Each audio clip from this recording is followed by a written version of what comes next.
Well, guys, I think it's part 4 of the workshop build, and we've actually got quite a bit done this week.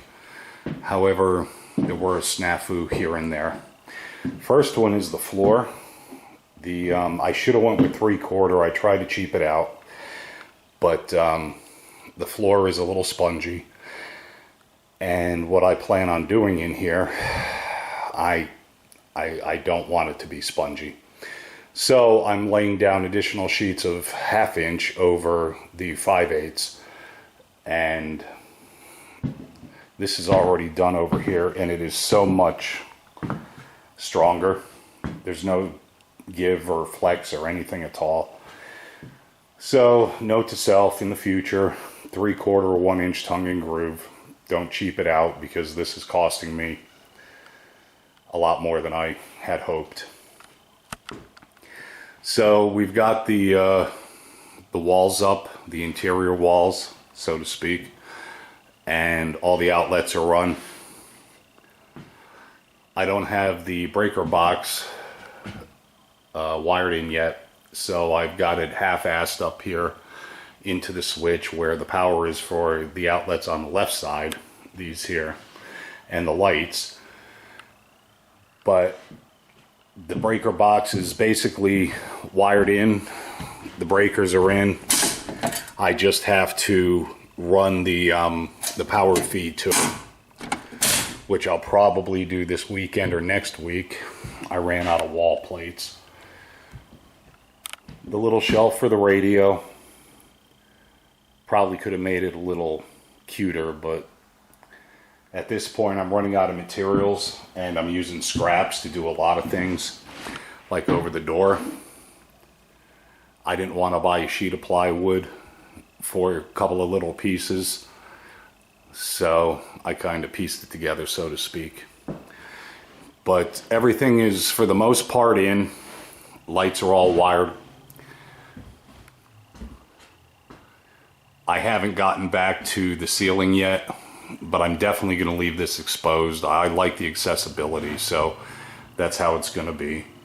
I did frame in the window, and that was a nightmare because the walls were crooked, and it took a lot of time to get that done. And this stuff in here is just temporary while I'm working. I do plan on putting some workbenches across here.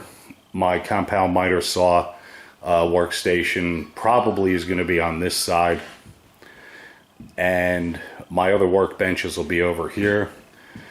Obviously, as I said in the last video, or the video before the last one, this is going to be my kitchen prep area because I'm really into food and venison and garden stuff.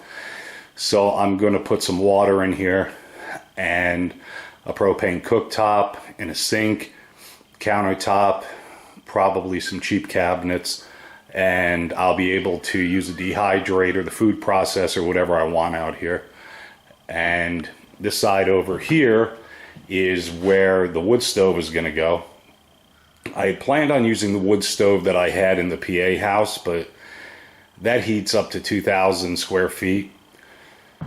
And this workshop is less than 400, so I kind of had a smack in the head and decided that was just way too much. And not only that, but it weighs like 480 pounds or something.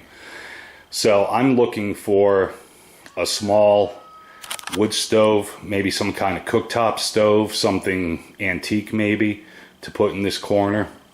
And I'll run the chimney out this back wall and put some cement board in there to, deflect the heat and so on. And over here, I can see myself in the winter sitting in a little chair here by the wood stove with a small fire, reading a book, maybe put a light up here. I've got some trim work yet to do around the ceiling and around the floor, of course, once that's finished. But basically, this is what I decided on. It's the 1x2 furring strips. And I still don't know if I'm going to wind up painting this or not. I can see it bright white and super clean looking in here like a hospital room, but I'm not sure. I really like wood, but this is particle board, and it may look better painted, but again, I'm just not 100% sure. So just wanted to do a quick update. This is where I'm at. Hopefully next week I'll get the electric wired in permanently, get the ceiling done, and I have to make my sliding door,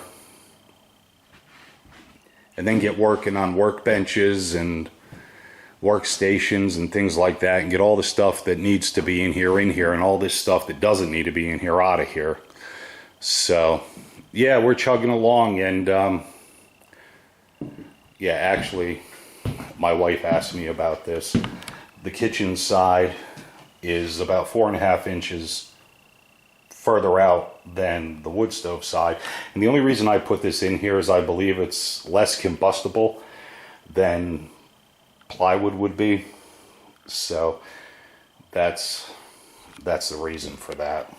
My demented mind. But I got a lot of trim work to do, and a lot of screws to put in and finish this floor, and then we're going to be set. I can start actually equipping the shop and getting things squared away.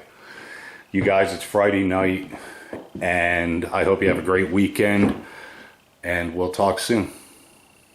Take care, y'all.